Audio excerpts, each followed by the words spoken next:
sing a song with the army of the free. Count the brave, count the true, who have fought to victory. We're the army and proud of our name. We're the army and proudly proclaim. First to fight for the right and to build the nation's might, and the army goes rolling along. Proud of all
Pence.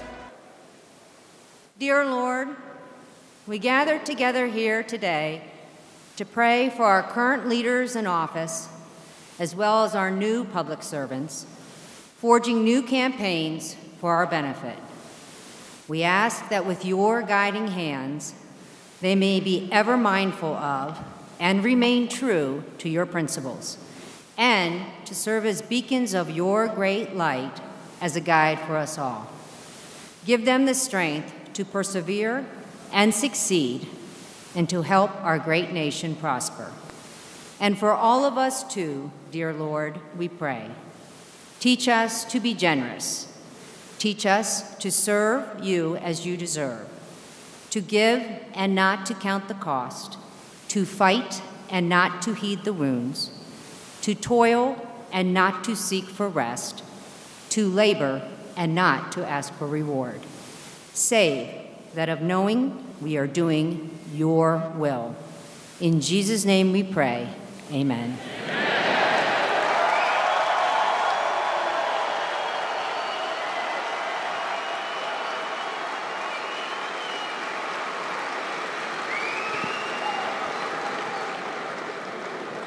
Shall we say the pledge together?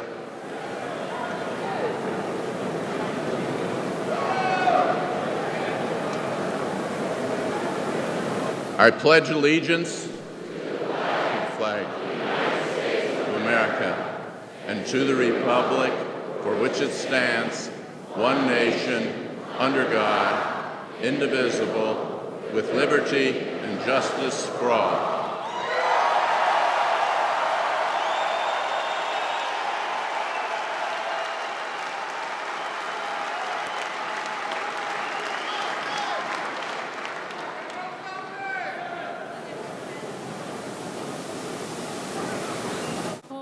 Say, can you see by the dawn's early light what so proudly we hailed at the twilight's last gleaming, whose broad stripes and bright stars through the perilous fight o'er the ramparts we watched were so gallantly streaming, and the rockets' red glare, the bombs bursting in air, gave proof through the night that our flag was still there. Oh, say, does that star-spangled banner yet wave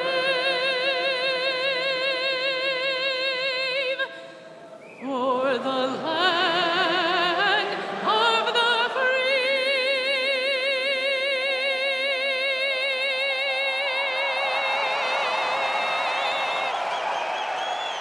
and the home of the brave?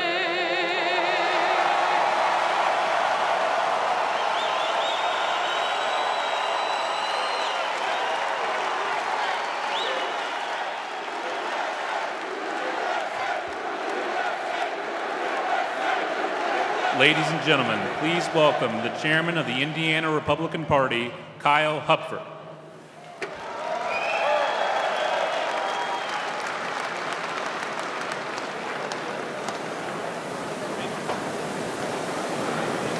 Hello, Elkhart. My name is Kyle Hupfer, and I'm the chairman of your Indiana Republican Party. I am so proud to be the chairman of the Party of Purpose in Indiana. We have proven that by governing with strong conservative values and financial discipline, you can transform a state.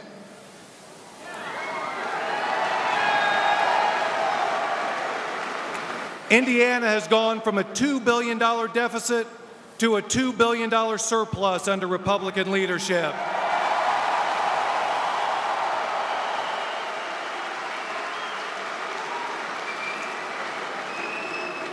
Indiana is now the business leader of the Midwest and the envy of states across the country that are trying to beat us every day in the fight for new jobs.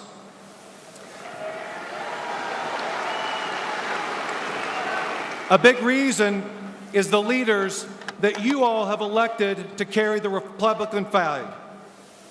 I bring a special welcome tonight from Governor Holcomb, who is finishing a week of visits with business leaders and agricultural innovators in Israel.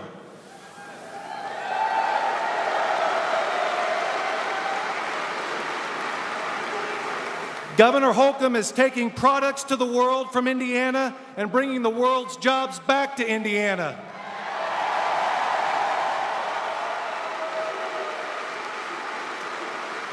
It's also a strong Indiana Republican congressional delegation that takes their Hoosier values to Washington. They are using those Hoosier values to help President Trump and Vice President Pence turn this country around. That starts with our soon-to-be senior U.S. Senator Todd Young.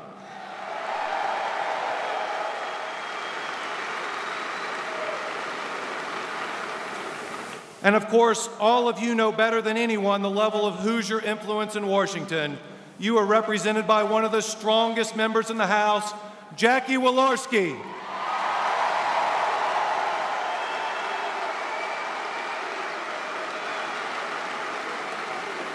Tonight is historic in so many ways, and it's an honor to be here tonight to share the Indiana Republican message. Being in a historic gym reminds me of my time playing basketball. I've always approached politics like I did playing, and at the core of that is the concept that basketball is a team sport. It takes 5 players all working together to be successful. But I'm sure you already know that, being from Indiana and probably having watched Hoosiers at least a few dozen times. So let me tell you, I like the team that we will put on the court this fall. But let's start with the opposition. Their starting 5 will be Nancy Pelosi, Chuck Schumer, Elizabeth Warren, Bernie Sanders, and of course, Joe Donnelly. I've played and coached a lot of basketball, and let me give you a quick scouting report on that team.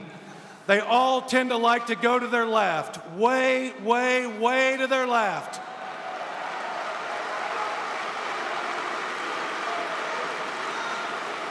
On the other bench, we will put on the court a team of Indiana All-Stars.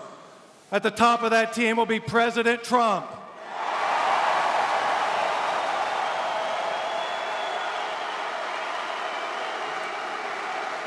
Our Hoosier Marine, Todd Young. 2 Indiana governors, Vice President Mike Pence and Governor Eric Holcomb.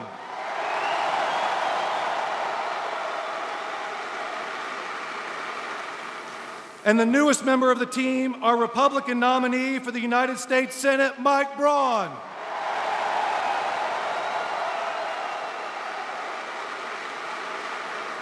Heck, if we're lucky, maybe we can even convince Bobby Knight to come out of retirement and coach the team. That is the team to retire Democrat Joe Donnelly from the Senate. Folks, let me be clear, this isn't just about one Senate seat in one state. This is about control of the United States Senate. Indiana must provide the firewall that protects our majority and gives President Trump and Vice President Pence the reinforcements they need to continue making America great again.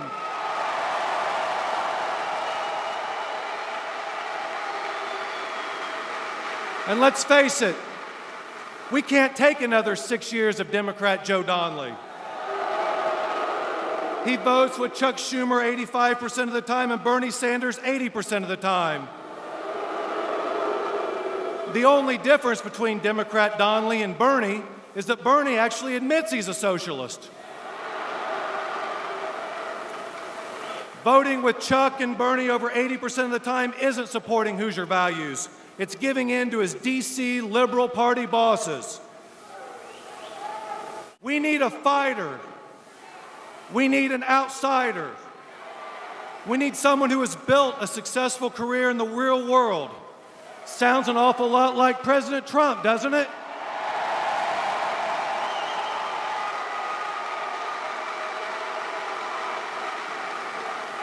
We need someone committed to supporting President Trump and Vice President Pence at every step of the way, and that person is Mike Braun.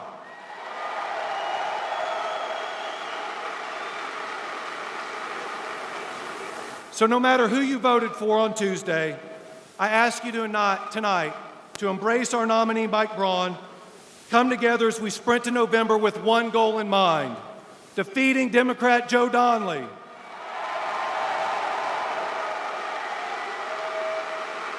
And giving President Trump, Vice President Pence, Senator Young, and Governor Holcomb another teammate in the United States Senate. Thank you, everyone, for coming. Really appreciate it.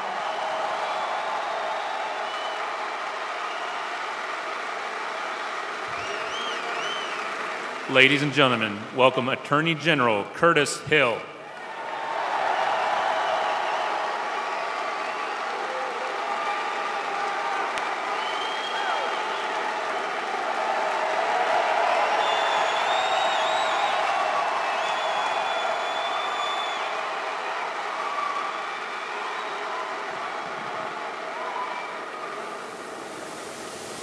Welcome to Elkhart. You know, it's great to be here in my hometown. In fact, ladies and gentlemen, you're in my junior high school. I went to school here.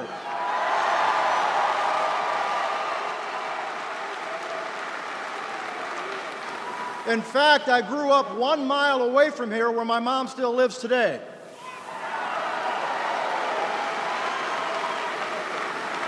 And I'll tell you a story about my growing up. My father built a house over here on the north side of Elkhart, and I want to tell you the story. He had 2 pieces of property, one on the south side of Elkhart and one on the north side, and he was really going to build a bigger home on the south side for his young family.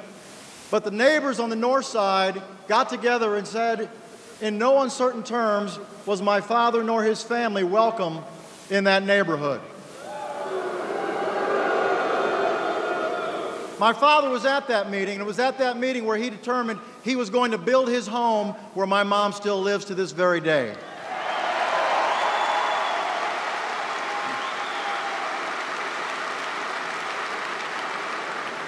And one of my first memories as a small boy was my father bringing home a new shotgun.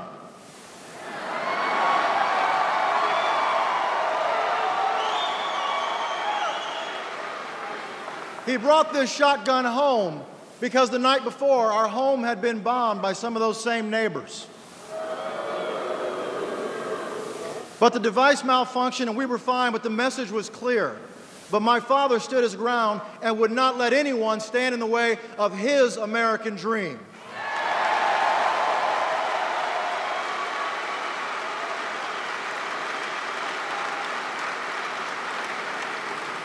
My father was the smartest man I ever knew. My father was the most courageous man I ever knew.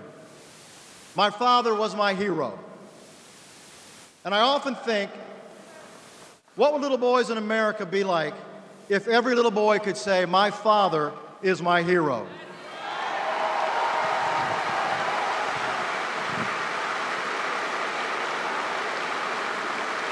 Well, ladies and gentlemen, I'm here.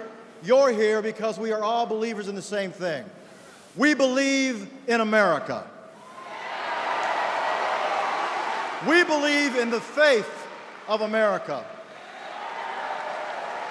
We believe in the ideals of America that says anyone can make it in this country with hard work and determination. Now, folks, we live in a very dangerous and complex world. But I'm here to tell you that there's not a single country on this earth, nor any combinations of countries on this earth, that will ever destroy America.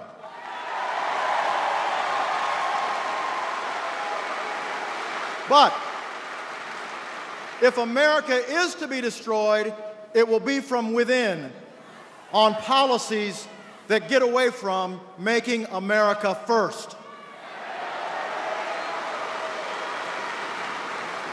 You know, folks, I travel a lot. It's like those guys on the airplane where they say, secure the mask on your own face before you secure it on someone else.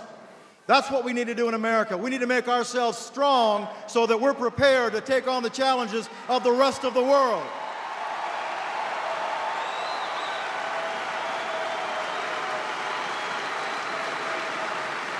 But ladies and gentlemen, it takes courage. And aren't we glad? Aren't we thrilled? Aren't we excited that in Washington, D.C., in the White House, we have courage today?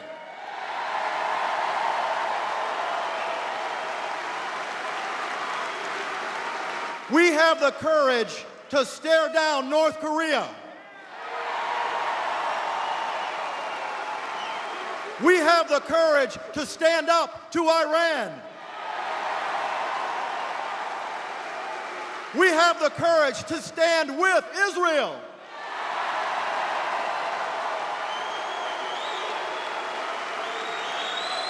And ladies and gentlemen, we have the courage to secure our schools. We have the courage to defend our homes. And we have the courage to protect our neighborhoods. So, ladies and gentlemen, as we move forward, let's understand the power that we have through our conservative principles. We have the courage to apply our conservative principles to issues such as health care and get it right. Who's to say that conservative principles can't abolish poverty in the United States of America? We'll get that done as well.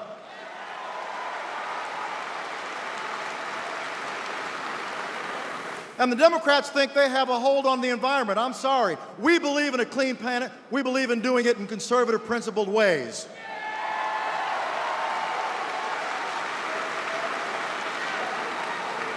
Ladies and gentlemen, the Republican Party of the future, our American future, has to be one that embraces all walks of life and a diverse, full, big tent picture of who we all can be.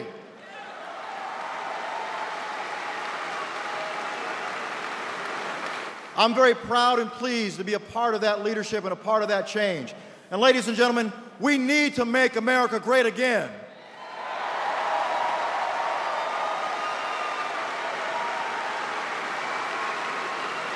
But beyond that, our future is not only to make America great again, we will make America greater than it's ever been. Thank you.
a song with the army of the free. Count the brave, count the true, who have fought to victory. We're the army and proud of our name. We're the army and proudly proclaim. First to fight for the right and to build the nation's might, and the army goes rolling along. Proud of all we have done, fighting till the battle's won, and the army goes rolling along. And it's high, high, hey, the army's on its way. Count off the cages loud and strong. For wherever we go, you will always know that the army goes rolling along.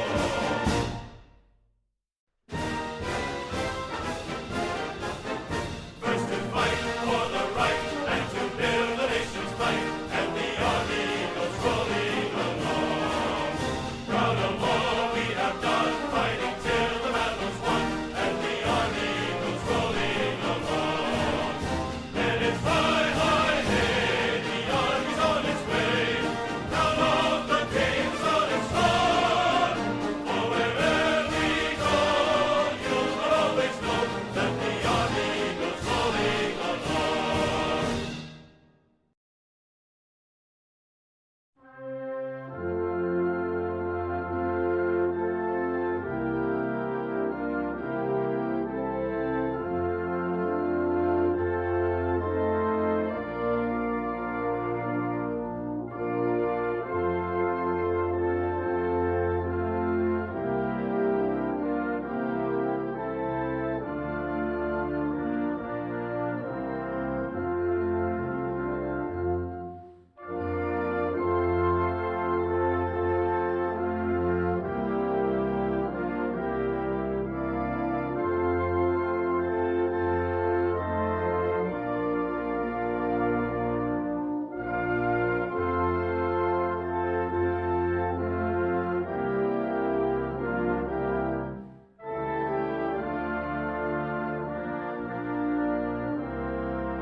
His truth is marching.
stripes and bright stars through the perilous fight.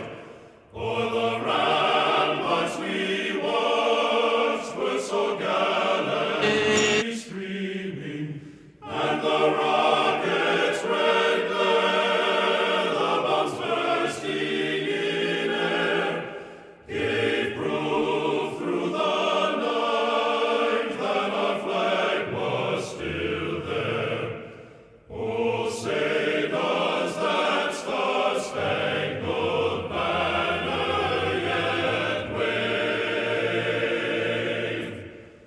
o'er the land of the free and the home of the brave?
POTUS is in the house.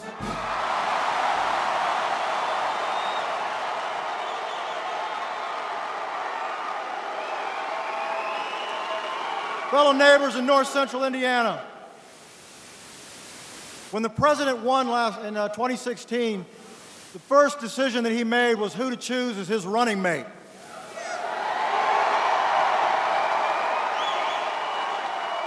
And boy, did he make a great choice.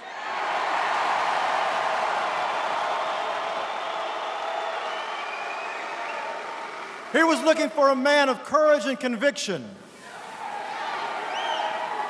And we had one right here in Indiana. He was looking for someone who served this nation in Congress and served it well. He was looking for a man who knew how to run a state and ran it well. But the most important thing about the man who I'm about to bring up on stage is he's a man of faith.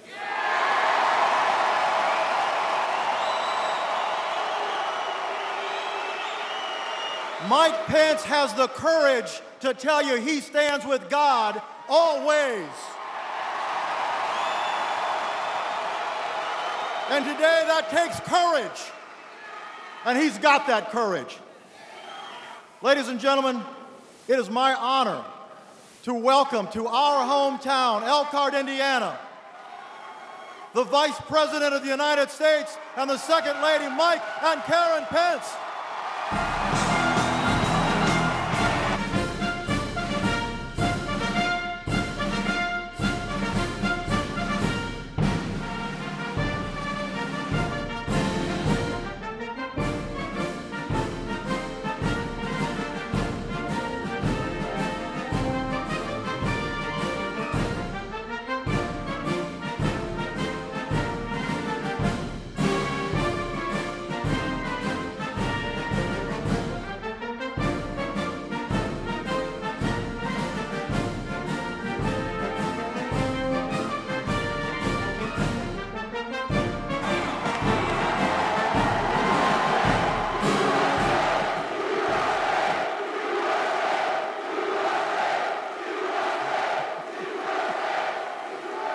Well, hello, Indiana.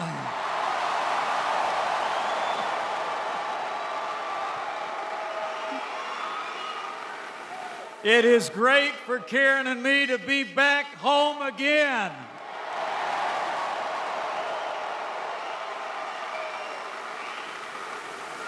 And I want to say thank you to Curtis Hill, a son of Elkhart, Indiana, for doing a great job as Attorney General for the state of Indiana.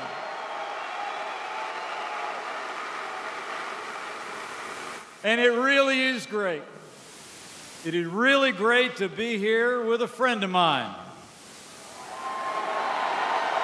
The man Indiana voted overwhelmingly to make the 45th President of the United States of America, President Donald Trump.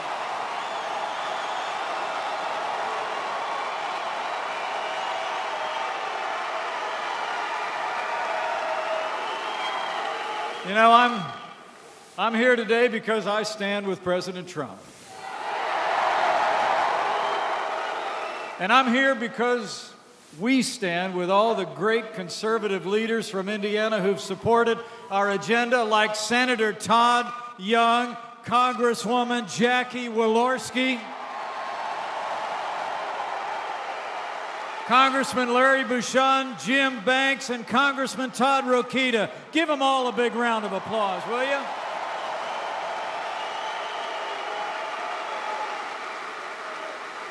And my fellow Hoosiers, we're here because now that the primary is over, President Trump and I want Hoosiers to know, we also stand with the next great United States Senator from the state of Indiana, Mike Braun.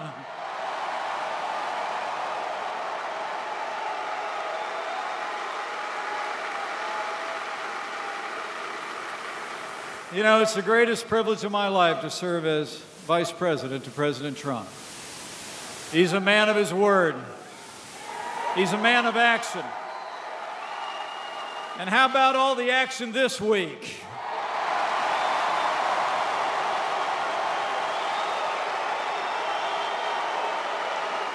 This president took action on Iran. We saw progress on North Korea, and the new American embassy will open in Jerusalem, the capital of the State of Israel, on Monday. You know, what the world saw this week is an American president who embraces his role as leader of the free world. It's true. President Trump withdrew the United States from the disastrous Iran nuclear deal. He slapped sanctions on that leading state sponsor of terrorism. And early this morning, I stood on the tarmac of Andrews Air Force Base as President Trump welcomed 3 brave Americans back from captivity in North Korea. I'll never forget it.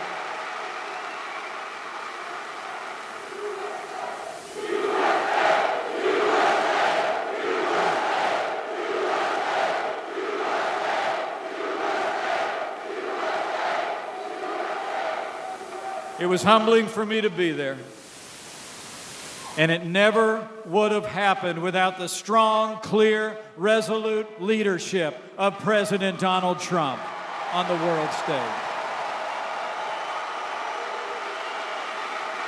But you know, it's not just this past week. The truth is, the only way you can describe this administration over the past 16 months is with 4 words: promises made and promises kept. I mean, think about it. Think about it.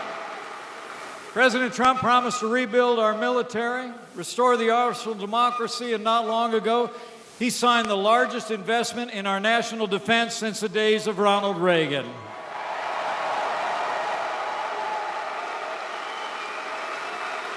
This president promised to take the fight to terrorists on our terms, on their soil. And thanks to the courage of our armed forces and the leadership of this commander-in-chief, ISIS is on the run. Their caliphate has crumbled.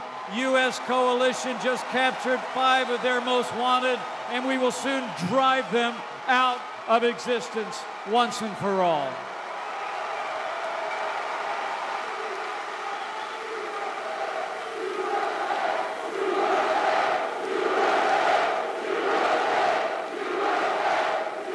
And here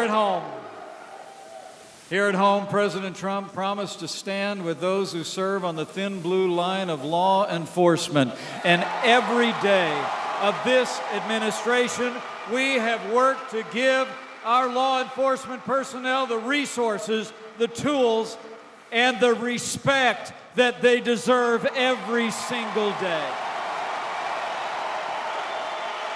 Done. And our president promised to enforce our laws and secure our borders. He's already signed the biggest funding increase for border security in nearly a decade. He sent the National Guard to the southern border, and this president secured funding for the first 100 miles of a new border wall.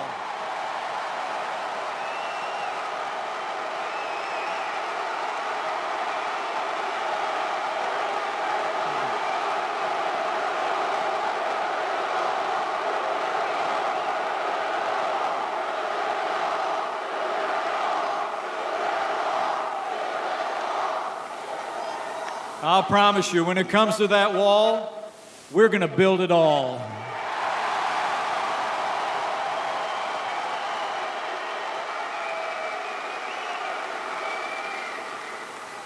And this president has also stood for all the God-given liberties enshrined in the Constitution of the United States, like the Second Amendment and the unalienable right to life.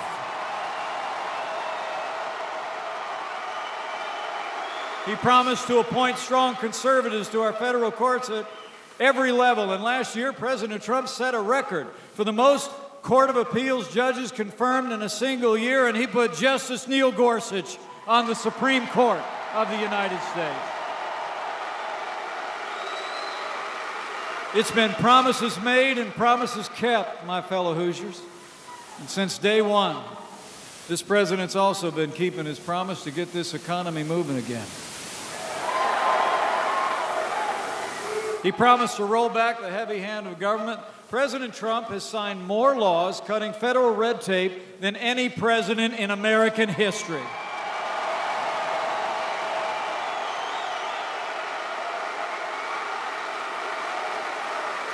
He promised to unleash American energy. We approved the Keystone and Dakota pipelines. We rolled back the Clean Power Plan. And President Trump put America first when he withdrew the United States from the Paris Climate Accord.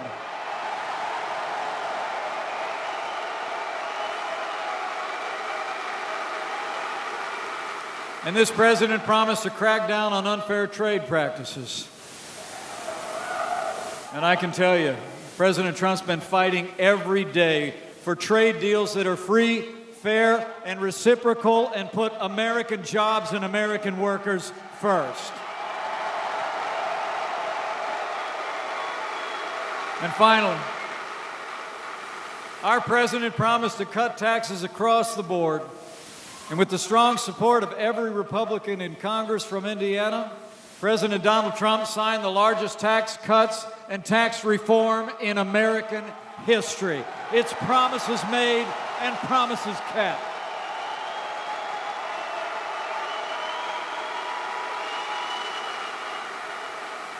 I mean, think about it. We cut taxes for working families. We cut taxes for job creators, businesses large and small. In fact, when we were cutting taxes, we also eliminated the individual mandate tax at the heart of Obamacare. It's gone.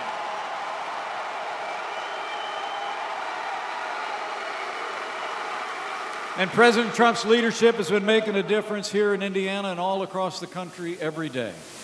Since Indiana voted to send him to the White House, businesses have created more than 3.1 million jobs, including 33,000 new jobs here in the Hoosier State alone. Manufacturers have added more than 315,000 good-paying jobs. In fact, there's been 8,000 new good-paying manufacturing jobs just here in Elkhart, Indiana.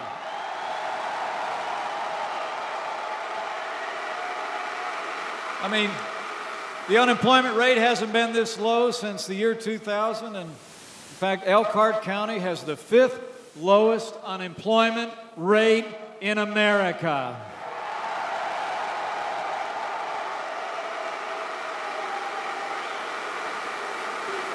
I mean, as I stand before you today, my fellow Hoosiers, I say with absolute confidence, jobs are coming back.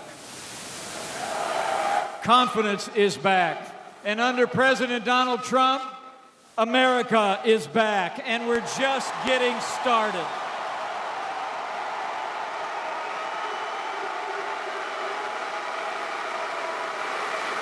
But you know, despite all the progress we've made, we got a lot more work to do, men and women. But the truth is, our administration has faced unprecedented obstruction from Democrats in Congress. The truth is, Democrats have stood in the way of almost every major reform President Trump and I have put forward. It's been one obstruction after another by the Democrats, including Indiana Senator Joe Donnelly. I mean, look, Hoosiers deserve to know, time after time, when this president asked Joe Donnelly to support the policies that Indiana needs, Joe Donnelly voted no.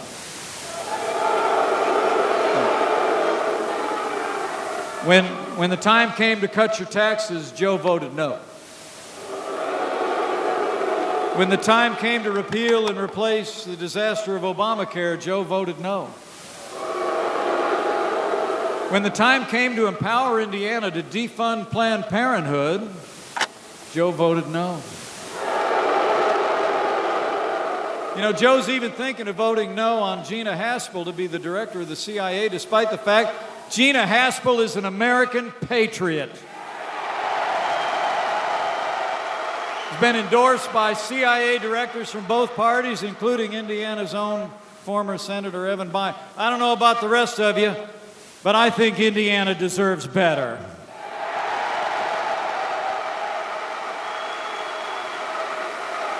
My fellow Hoosiers, Indiana delivered for us in 2016, and President Trump and I know that Indiana is going to deliver in 2018 again.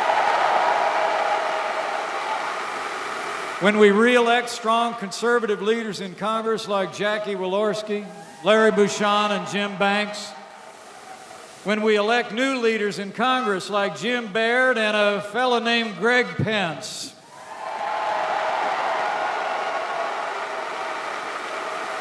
and Indiana will deliver for America again when we send Mike Braun to the United States Senate this November.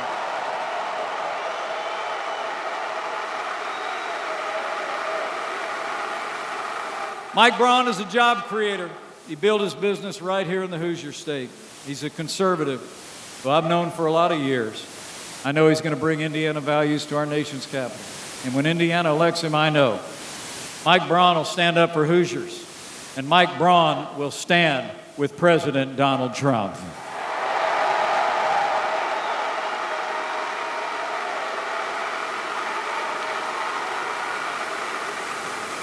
My fellow Hoosiers, I want to say from my heart, on behalf of my wife and I want to thank you for the honor you've given us to serve our state and to serve this nation as Vice President of the United States. Thank you. Karen and I will always be grateful for the support and the prayers of the people of Indiana, and we feel them every day. But looking out at all of you tonight, I just know, with your continued support, with strong conservative leaders representing Indiana in the House and the Senate, with President Donald Trump in the White House, and with God's help,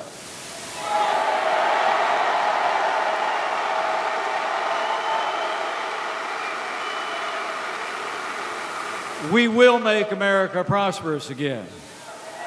We will make America safe again. And this man will make America great again. Ladies and gentlemen, it's my high honor and distinct privilege to introduce to you the 45th President of the United States of America, President Donald Trump. And I'm proud to be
So I want to thank your former governor and your current vice president, and he and Karen are doing an unbelievable job for our nation. Thank you, Mike.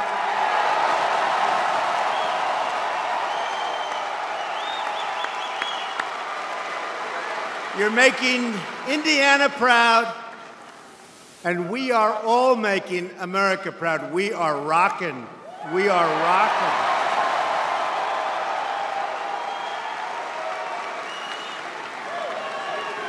So I'm thrilled to be here tonight with the incredible, hard-working patriots of the Hoosier State. Hoosier.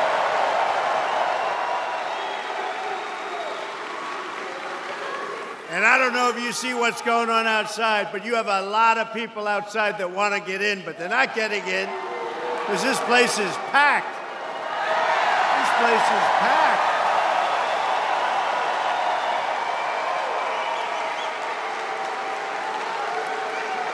This is truly an exciting time for our country. Jobs are booming. Remember? I told you. Confidence is soaring, and optimism is at the top of every chart. This is a great time for our country. A lot of things happening every day. We are unlocking new opportunities for prosperity and for peace.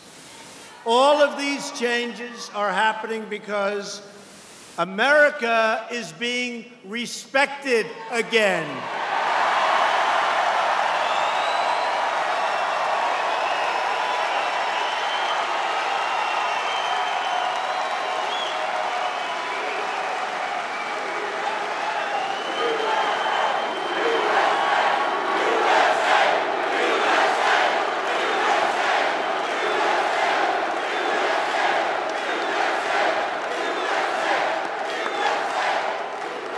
At 2 a.m., early this morning,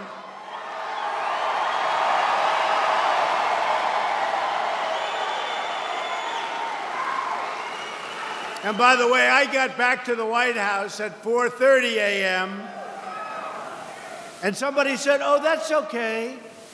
You can cancel Indiana tonight."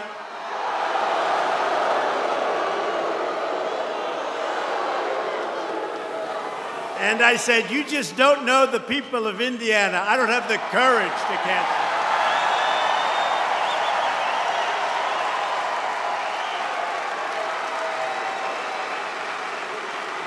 But at 2 o'clock in the morning, I had the incredible honor of greeting 3 brave Americans who had been held in North Korea, and we welcomed them back home the proper way.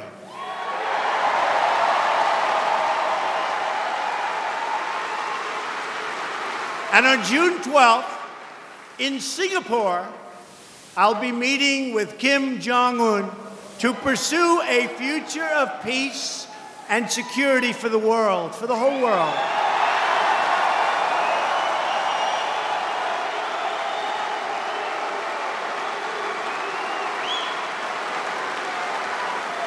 And the relationship is good. But you remember everybody in the fake news where they were saying, "He's going to get us into a nuclear war. He's going to get us into a nuclear war." And you know what gets you into nuclear wars? And you know what gets you into other wars? Weakness. Weakness. So the relationship is good, and hopefully, for all of us, for the world, hopefully, something very good is going to happen, and they understand it's very important for them, it's important for everybody. So Japan, South Korea, China, everybody, I think it's going to be a very big success. But my attitude is, and if it isn't, it isn't, okay? If it isn't, it isn't, and you have to have that because you don't know. We're not going to be walked into an Iran deal where the negotiator, John Kerry, refused to leave the table.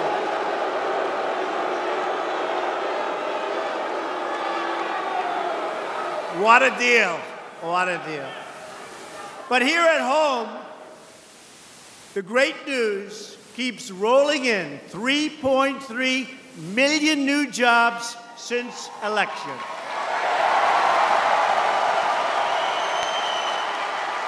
Now, if during the election And by the way, how great is Coach Bobby Knight? How great?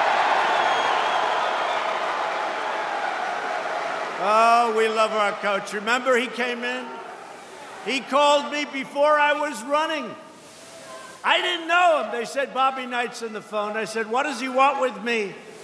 I never announced. I was thinking, but I guess he read, and he said, Mr. Trump, I hope you're going to run. I said, check and see whether or not this is Coach Knight. But actually, when I heard that voice, I knew it was Coach Knight. You can't duplicate that. And I took his number, and I said, Coach, I'm thinking about it. He said, you're gonna win. If you run, and does he know about winning? And if you run, you're gonna win. So anyway, I put his number down, and I was coming to this area. By that time, we had a big lead. But they said, Indiana. And a friend of mine said, if you could get Coach Knight, that would be a great thing. I said, you know, he called me like a year ago. Let me see if I can find his number. And on my left, I had a pile of papers like this high. And I said, let me see. I lifted up thousands of pages of junk. Some actually pretty important. And I lifted it up, and there's this little thing, Bobby Knight's cell phone number. Isn't that great? And I go, bum, bum, bum, ba, ba, ba, ba, ba. And he picks up the phone, and he said, I've been waiting for you to call. Believe that? And he came here, and we sold, I don't know what the hell that arena was, but it was a big one. And they went crazy. And Lou Holtz and Coach Katie, right? Coach Katie, Lou Holtz, we had them all. Coach, by the way, not from this area, but he's one of the greats of all time, Coach Belichick, right? Great guy. We gotta love him. No, we love him. We love him. He knows how to win also. But we had a lot of coaches. They like us. They understand winning and they like us. And that's what we've been doing. And if we would have told you during the campaign that we would create 3.3 million jobs in this short time, everybody back there, the fake news media, look at all of them.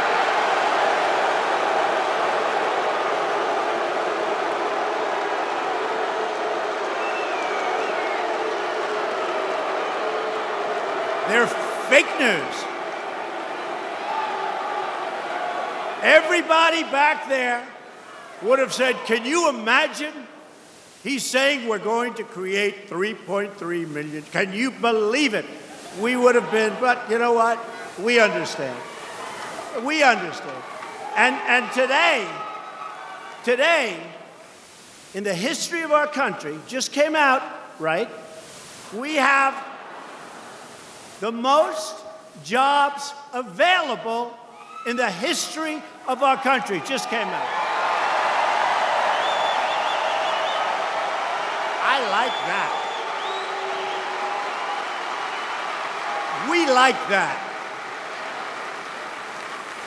We like that a lot because we have a truly great country, and I've been promising you those kind of numbers. The unemployment rate is at the lowest level since the turn of the century.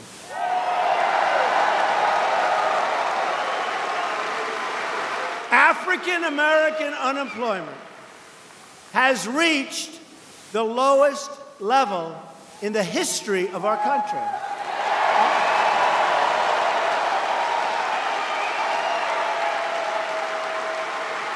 Remember, I used to read stats. Hispanic, African American stats. And I'd read, and it said high crime rate, lousy education, this. I'd read like 6. And one day in front of a massive crowd, 25, 30,000 people, I said, vote for me. What the hell do you have to lose? And you know what? They did. They did. Remember that?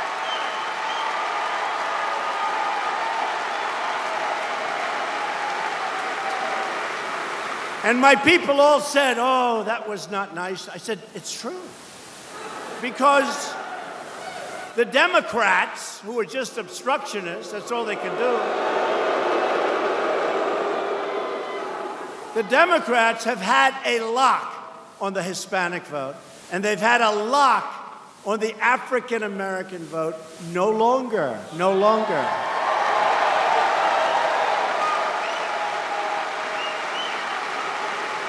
So the Hispanic unemployment, likewise, is the lowest, think of it, in the history of our country. It's the lowest. So you have African American, Hispanic, women. Do we love women? Women.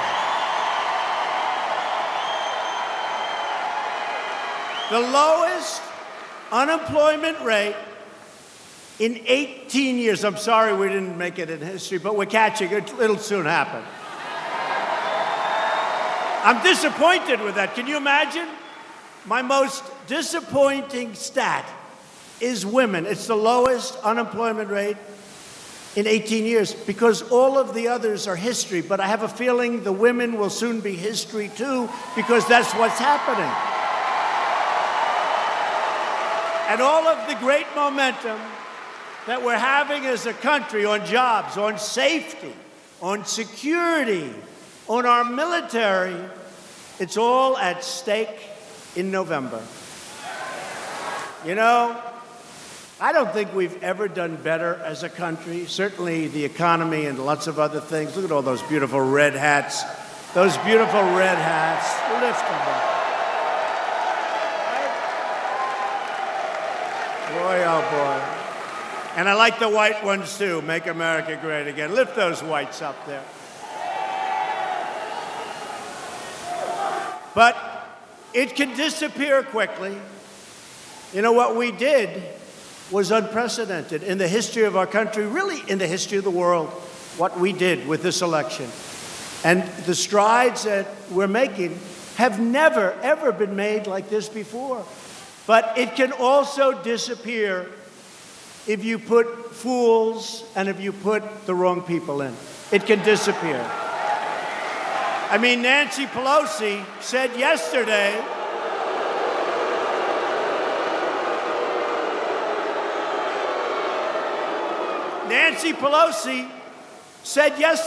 she wants to end the tax cuts and raise your taxes. I said, tell me, is that like good politics?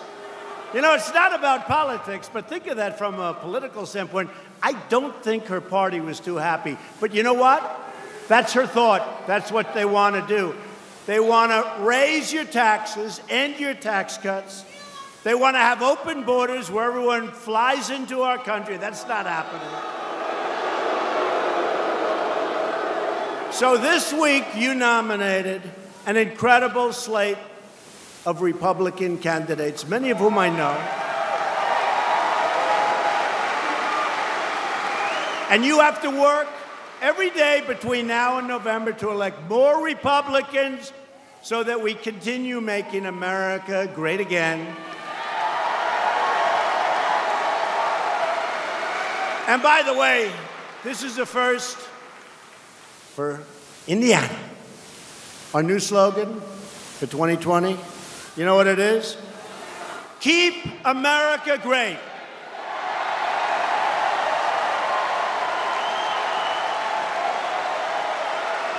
Keep America great. Because we're doing so well that in another 2 years, when we start the heavy campaign, Make America Great Again wouldn't work out too well, right? It's going to be Keep America Great, because that's exactly where we're heading.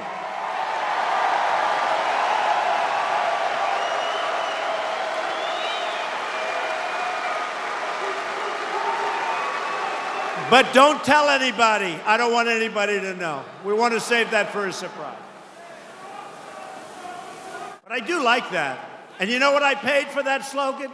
You know, a lot of these people, the politicians they run, they pay millions of dollars for ideas like that. How much did I pay for that? Zippo, Zippo.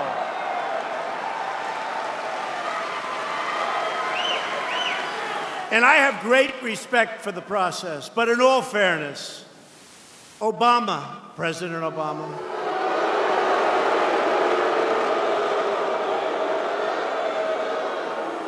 paid $1.8 billion for hostages. You, not me, you, last night you saw it, and again, it's leading to some very big things. And I think that Kim Jong-un did a great service to himself, to his country by doing this. But those hostages came out with respect. We didn't pay for them. We're going to set the table. We're going to make a great deal for the world, for North Korea, for South Korea, for Japan, for China.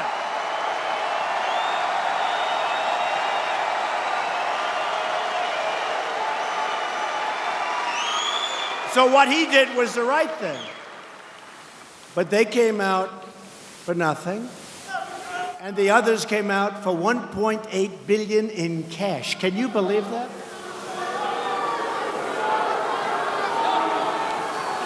We're honored to be joined by a friend of mine and somebody who's done a really, really good job. Somebody that's respected very, very highly, Senator Todd Young. Todd.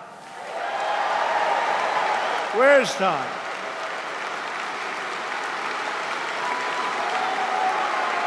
Where is he? See? That's a great politician. He doesn't even want a good location. He is of the people. Thank you, Todd.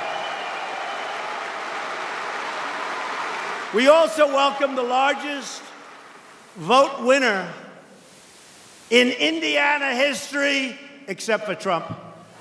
Attorney General Curtis Hill. Where's Curtis?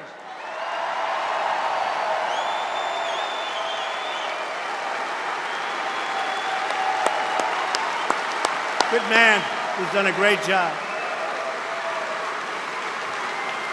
A woman who has been of tremendous help on the tax cuts, on getting rid of regulation, which maybe is just as important. Right, Jackie? What do you think? Jackie Walorski. Jackie.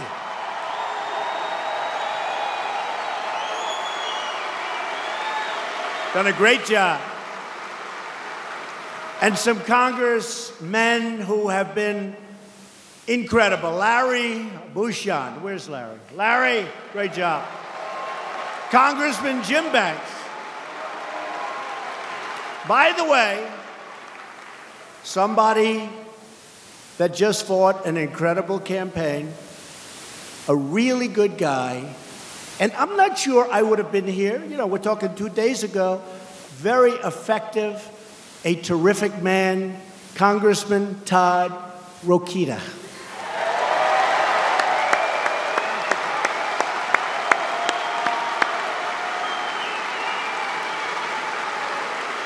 Thank you, Todd. Great job, too. He fought tough.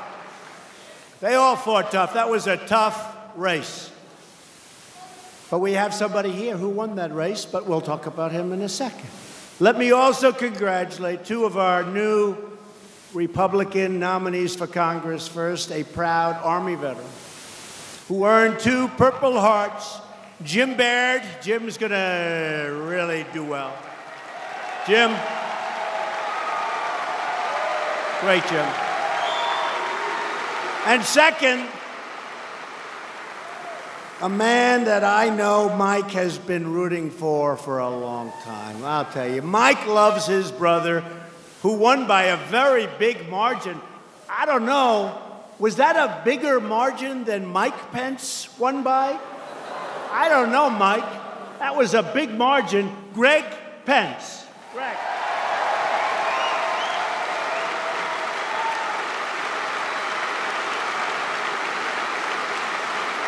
Finally, a big congratulations for Indiana's new Republican nominee for the United States Senate, Mike Braun. That was a good race. Get up here, Mike.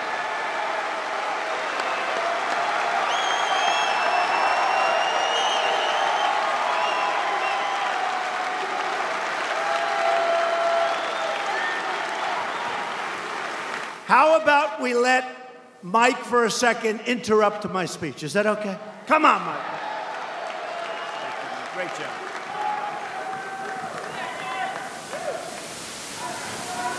One of the neatest experiences of my life was spending 30 minutes riding with the president. And you wouldn't believe the advice you get, and it's great advice, and I'm going to incorporate it. Yeah.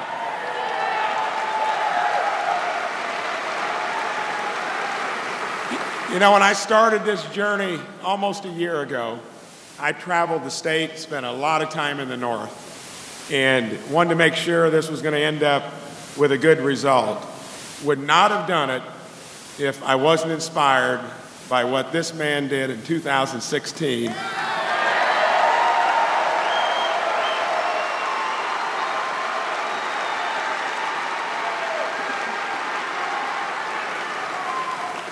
He cleared the field systematically, and really that was the inspiration for doing it. And I can guarantee you, when I get there, I'm doing it for the right reasons. I'm a businessman and an outsider, just like our president.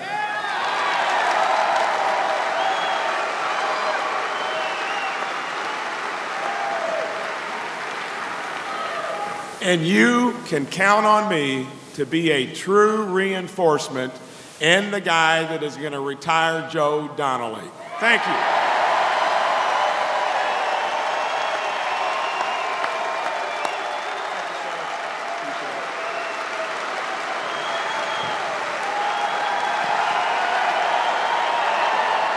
Thank you, Mike. And we need Mike Braun in the Senate, and that's going to happen. That's going to happen. He's an incredible guy and ran a really incredible race. Now, if Joe Donnelly, Sleeping Joe, and the Democrats get back into power, remember what I said. They will raise your taxes. Who wants to raise your taxes? They will destroy your jobs, and they are going to knock the hell out of your borders, and that's already. We have the worst immigration laws in the history of mankind. We're slowly getting them changed. We want to make it quick. So give me some reinforcements, please, okay?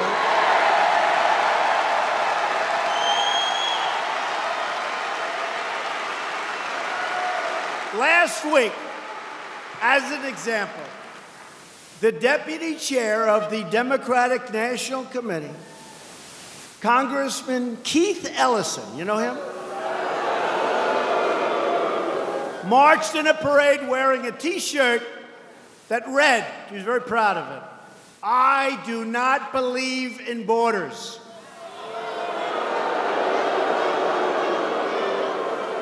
But I have a lot of respect for Keith Ellison. You know why?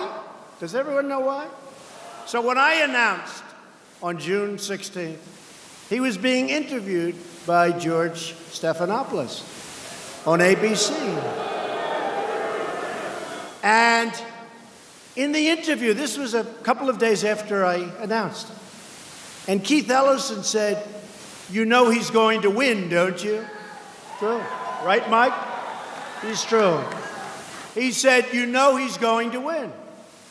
And George and somebody else there, I won't mention the name. Go ahead.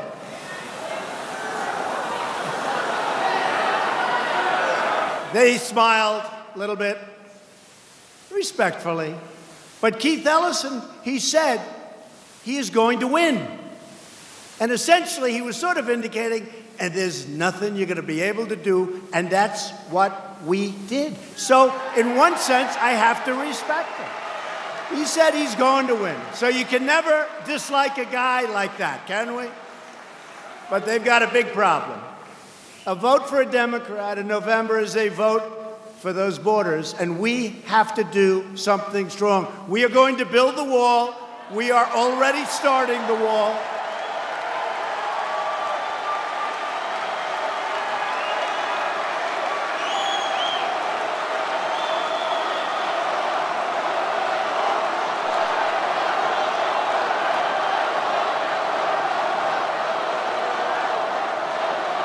We're going to build the wall. You know, we've already started. We got $1.6 billion. We're fixing a lot of it. We're in San Diego. So here's a case study. San Diego wants the wall. And I said to my people, here's the bad news. If we give them the wall, we don't have an advocate. If we don't give them the wall, they're going to be putting a lot of pressure on Governor Moonbeam in California. Right? But you know what I did? Something I would normally not do, which means in life I'm getting nicer as I get older. I said, let's build a wall for San Diego, so we're building them the wall. I shouldn't have done it. But actually, I sort of changed my mind after we started. I called my people. I said, how much would it cost to stop building the wall in San Diego so they go out and advocate for us because they're desperate for their wall, because they don't like people running over their front yards and all of the problems, right? Including, by the way, massive amounts of crime. I said, how much would it cost to stop? I'm in the construction business, is what I do best. They got back to me, they said, sir, it'll cost approximately $7 million to stop. Now, that's not big numbers when you hear about the numbers we talk about. $7 million to stop and restart it at a later date. I said, I can't do that to the American people. Keep building the wall, right?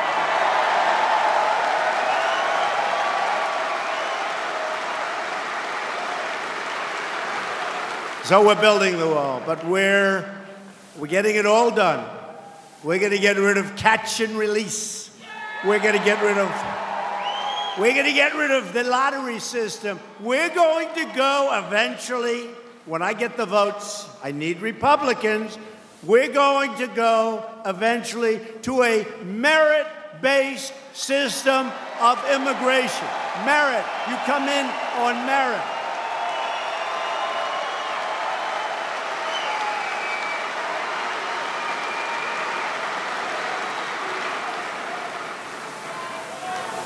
Your senator, Joe Donnelly, voted against enhanced vetting. Think of that. What in the world would anybody be doing voting against enhanced vetting? Why? And he opposed a measure to block illegal immigrants from getting welfare. And now you have places where they want to give college tuition to illegal immigrants, and your own kids can't get it. Your own kids can't get it. Joe Donnelly voted no on tax cuts, no on better health care, and he voted no on canceling job-killing regulations, which may be even more important than those incredible tax cuts. But he voted yes on something that we are systematically taking down. We got rid of the individual mandate. We have great plans coming out. He voted yes for failed Obamacare.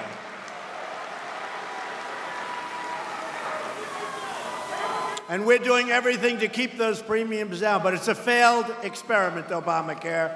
But wait till you see the plans we have coming out literally over the next 4 weeks. We have great health care plans coming out, but we got rid of the individual mandate.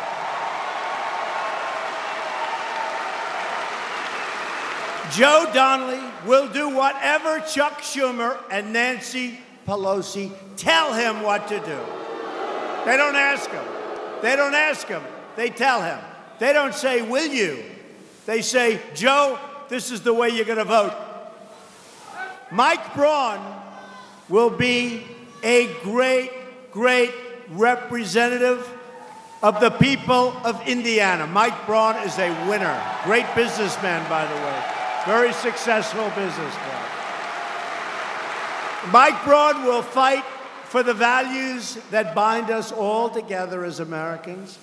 We support law and order, and we support the heroes in law enforcement. They're great.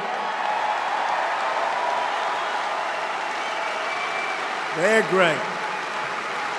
And they will tell you, surplus military equipment, right? We have it by the hundreds of millions of dollars, sitting in warehouses, getting old. Some of the best stuff anywhere in the world. And past administrations said, no, we can't give that to law enforcement.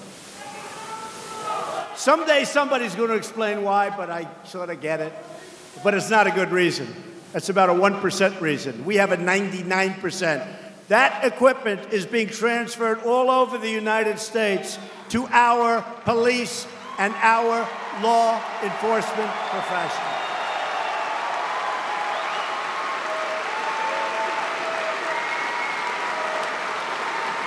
And we already have it. The other side said, but it's too good. It's too good. It's already paid for. We defend the Second Amendment. And don't kid yourself, it is under siege. We defend the right to self-defense. Never believe that your Second Amendment is not under siege. We believe that a strong nation must have strong borders. We have pride in our history and respect for our great American flag.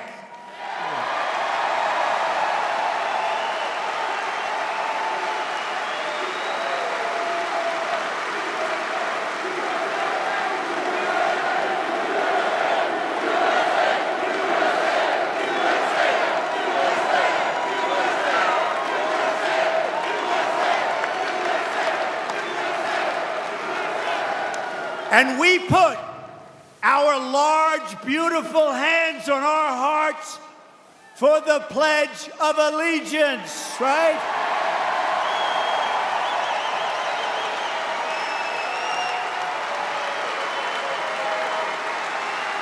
And we proudly stand, all the time we stand, because we love that sound. We stand for our national anthem at all times.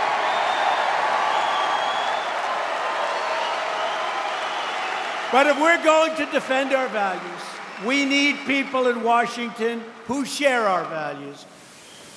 Democrats, like Sleepin' Joe, say one thing when they're in Elkhart, and then they go to Washington and vote for the radical, liberal agenda. It never, ever fails. You know, there's about 12 of them. You think you have their vote, and they talk a good game, but they always raise their hand for the radical left of Nancy Pelosi. Always.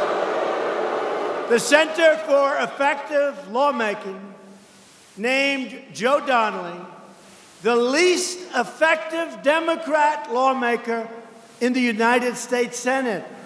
I don't know, Mike, but I think that will be a very good phrase to run by. He's never sponsored a bill that has become a law. This November, Indiana will face an important choice. You can send a really incredible swamp person back to the Senate, like Joe Donnelly, or you can send us Republicans like Mike Braun to drain the swamp.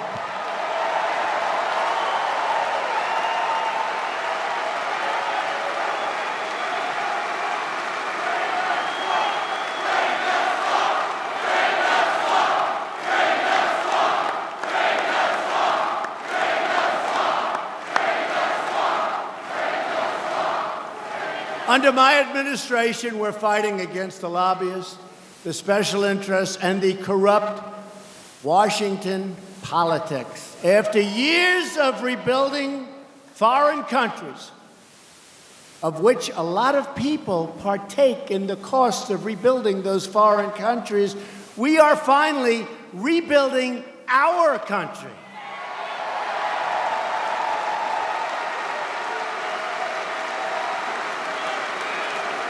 We fight to build their borders, but we don't fight and spend no money to build our borders. Figure that one out. We're fighting, and we're finally putting America first.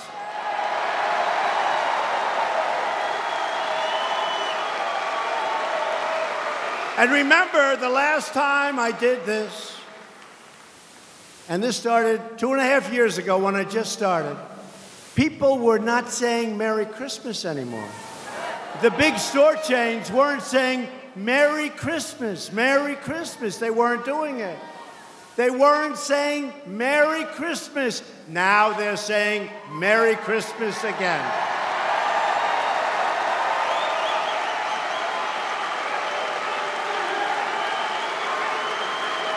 To bring back our jobs, we're cracking down on unfair trade. We want trade deals that are fair and, by the way, reciprocal. And we love our farmers. We're taking care of our farmers. And we love our factory workers. We love our workers.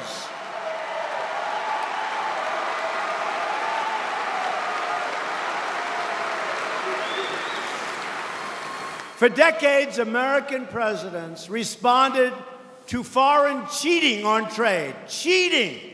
There's no other word for it. Cheating. They responded with silence. They didn't do anything. They were silent. Silencio. Let's not rock the boat. Oh, that's fine. We have a $100 billion trade deficit with Mexico. Think of it. $100 billion trade deficit a year with Mexico. We have a trade deficit with almost every country in the world. We're changing that around rapidly.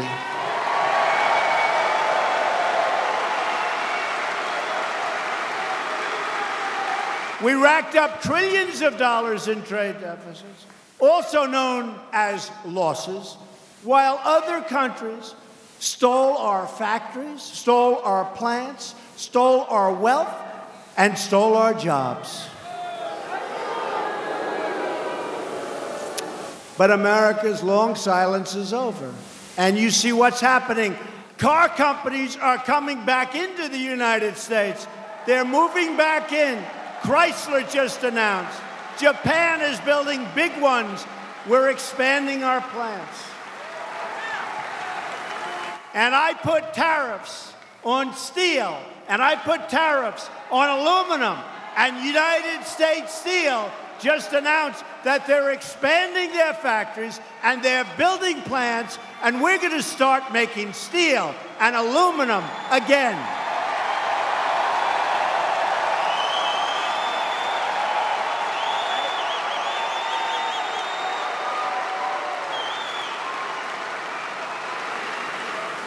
America is respected again. Different ball game. Under my administration, we kept another important promise when we put a great new justice on the United States Supreme Court, Neil Gorsuch. And next week, after the promises of many administrations and presidents, and then they never did it. They campaigned, they promised, they never did it. Next week, we will finally open the American Embassy in Jerusalem.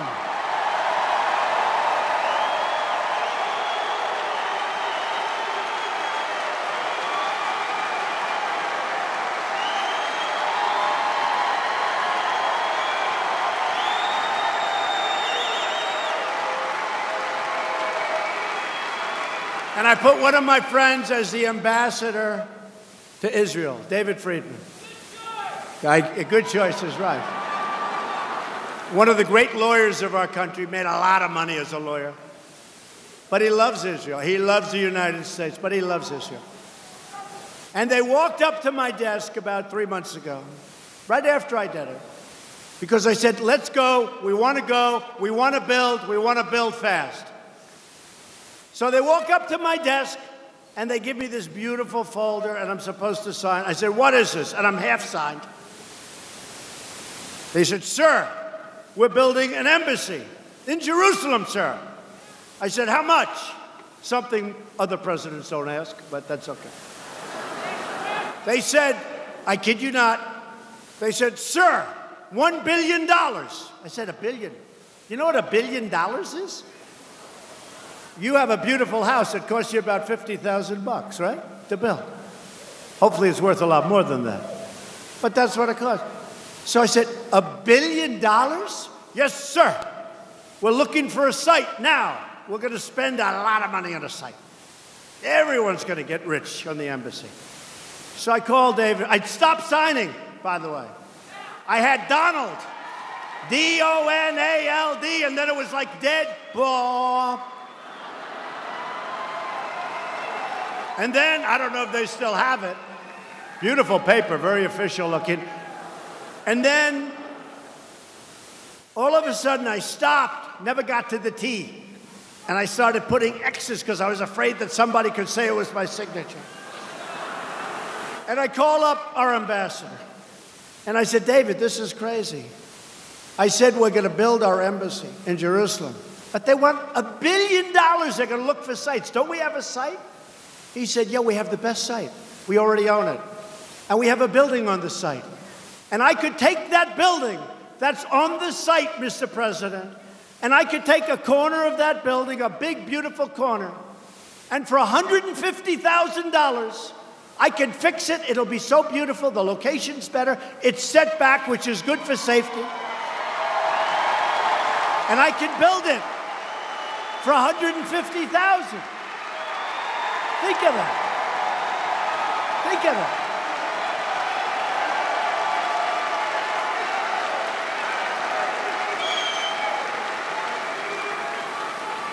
I said, David, so you're going to renovate the corner of a building it's going to be beautiful. The site is the best site, and we own it. The building is already built, and we can fix it. So think of it.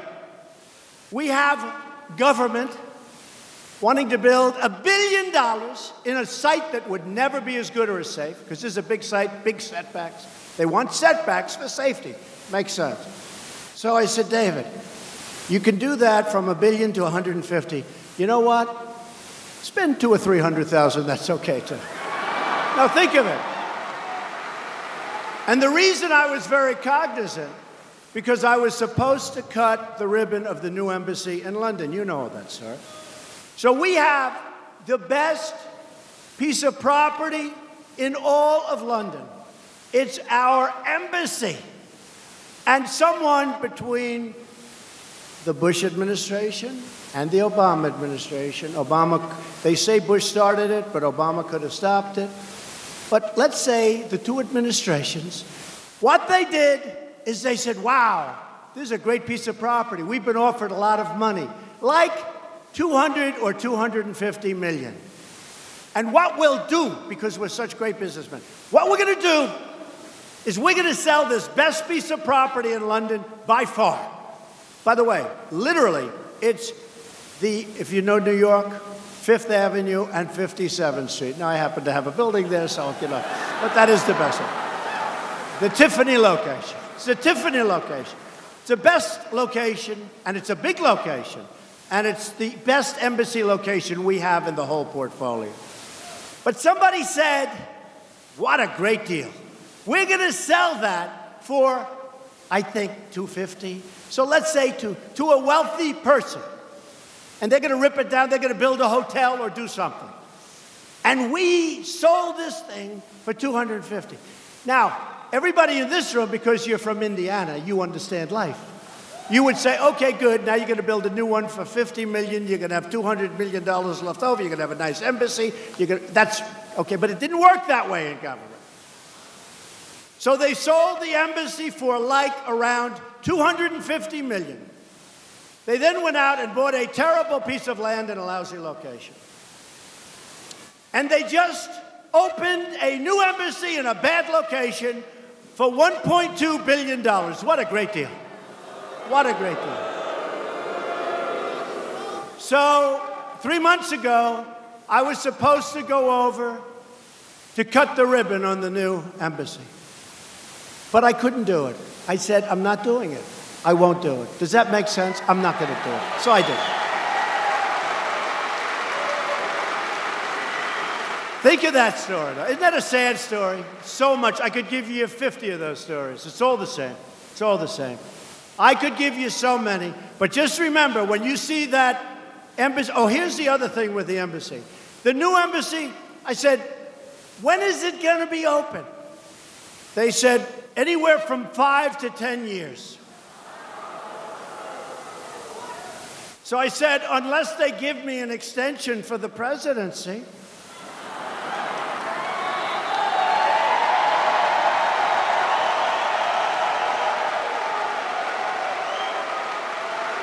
Which I don't think the fake news media would be too happy about.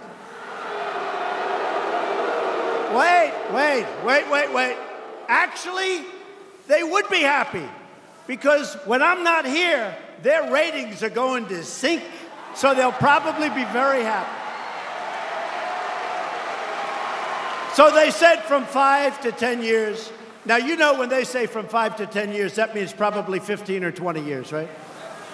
So we open the embassy next week. 3 months. 3 months. 3 months.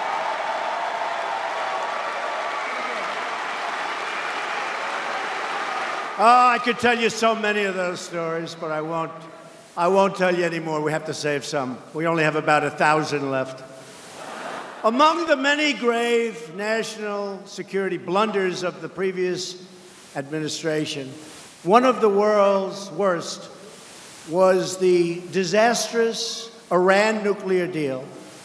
A deal that would allow Iran to go right to the brink of nuclear weapons and ultimately, very quickly, have a nuclear weapon. And by the way, other countries in the Middle East who do have money, all of a sudden, would be looking all over the place for nuclear weapons.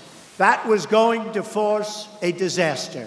The deal also gave the regime billions of dollars. How about this? $150 billion. And $1.8 billion in green. $1.8 billion in cash, which would be used to spread bedlam and death and destruction all over the Middle East. They're all over the Middle East. And with all of that being said, who knows? Because we're putting the harshest, strongest, most stringent sanctions on Iran.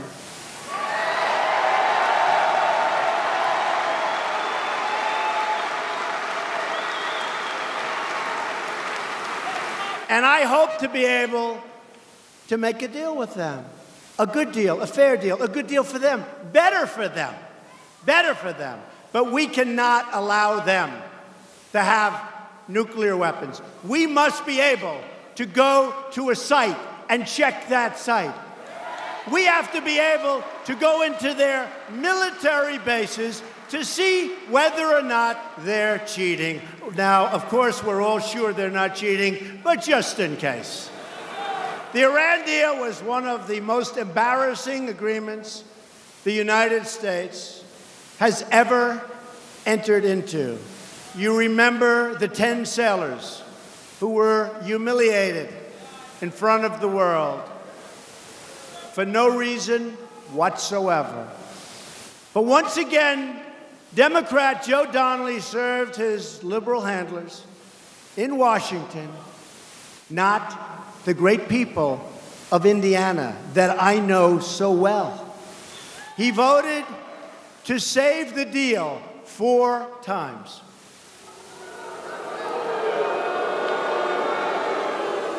But we saved the deal no longer. As we discussed another critical element of our national security, to me, probably one of the reasons we're all here in this great victory celebration is border security. We have many things to do, but we have already begun the construction of the wall, and so many other things are following. We will have those borders extremely strong, extremely powerful, and we will have laws that match the border.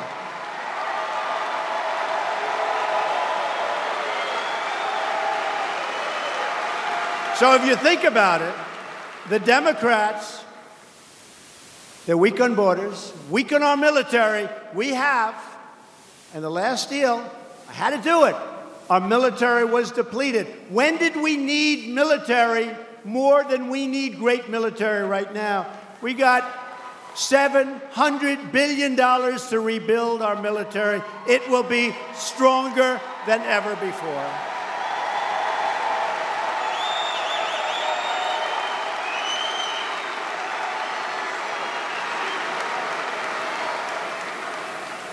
So the Democrats, they fight against the borders. They fight to raise your taxes. They want to raise your taxes. They fight for all of the things that we don't stand for. And we're going to have a great victory in 18. You watch. We're going to have a great victory.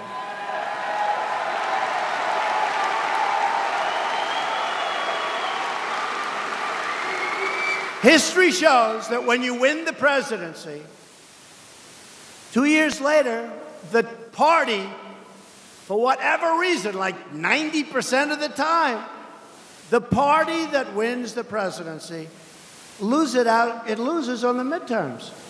And the reason is, I guess they get a little bit complacent. We're not getting complacent, folks. We can't.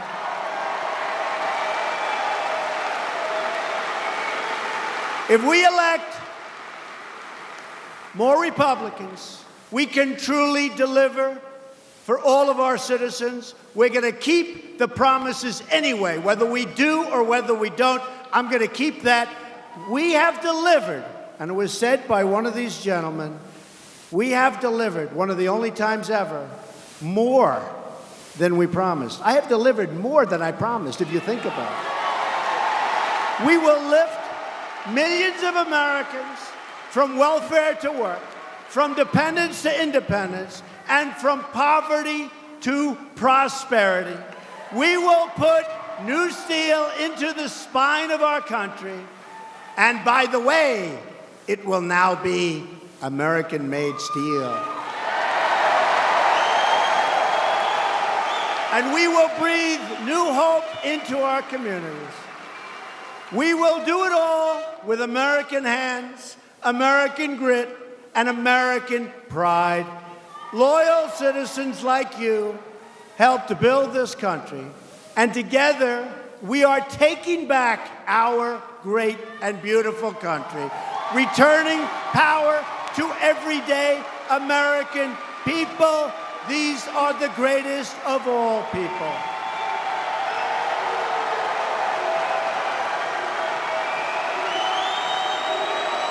In every action, with every decision, we will stand up for America, and we will stand up for the great state of Indiana.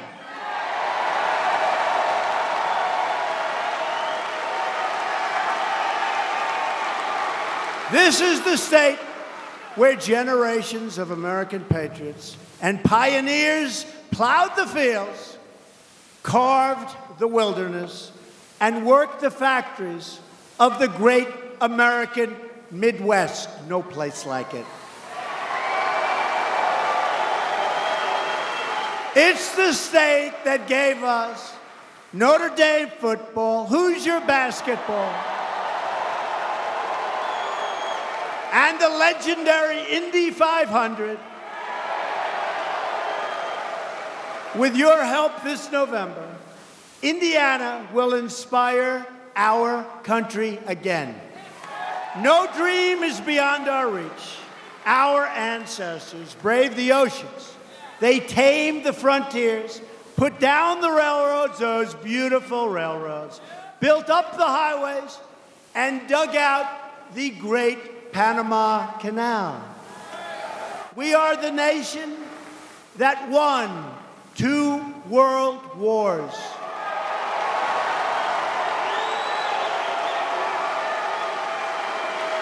And we are the nation that defeated communism and fascism and landed a man on the face of the moon.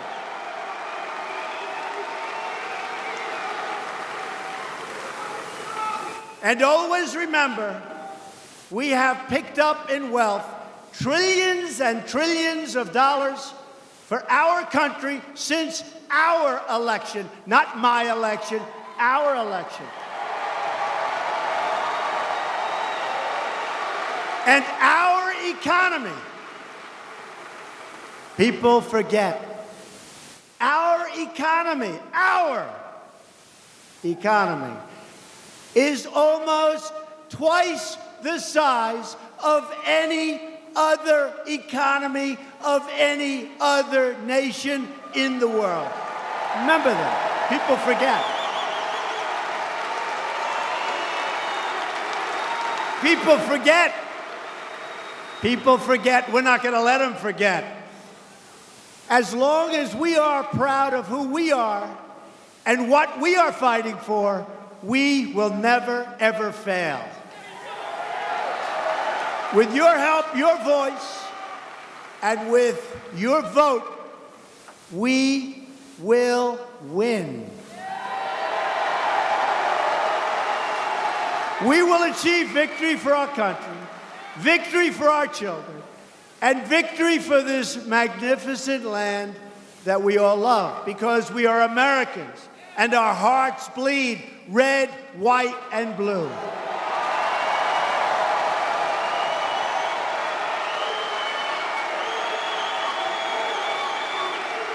We will never give in. We will never, ever give up. And we will never stop fighting for our country, our freedom, and our flag. We are one people, we are one family, and we are one nation under God.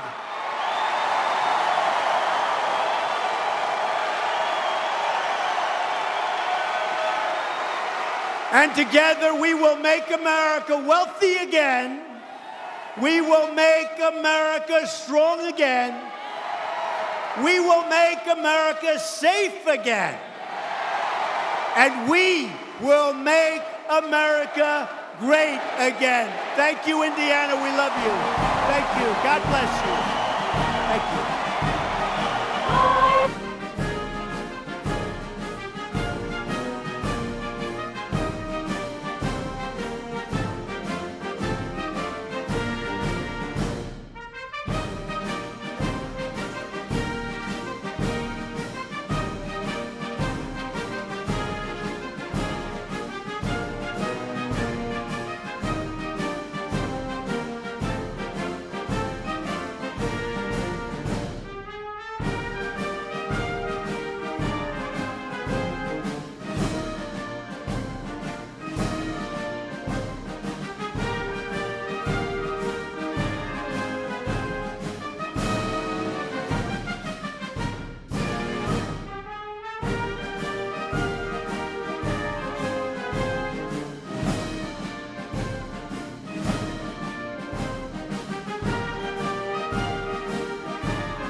In recent years, this country's gone to hell. And the crack's getting bigger on the side of that Liberty Bell. Well, Clinton, Obama, and the Democratic crew sure did a number on me and you. It wasn't my vote, you can blame yourselves for that. But we got a chance to turn things around if you get your butt up off the ground and understand we're all gonna have to work. This big old country was built on sweat, and if we're gonna make it great again, you're gonna get wet. But the first things first, we all gotta vote for Trump. Vote for Trump. Donald Trump. Donald Trump. And to hell with the rest, he'll get us over the hump. And down the road, we'll all go, and the wall will get built by Mexico. But first things first, we all gotta vote for Trump. He understands the working man, tells the truth that we can understand. If you don't like it, you can all just kiss our ass.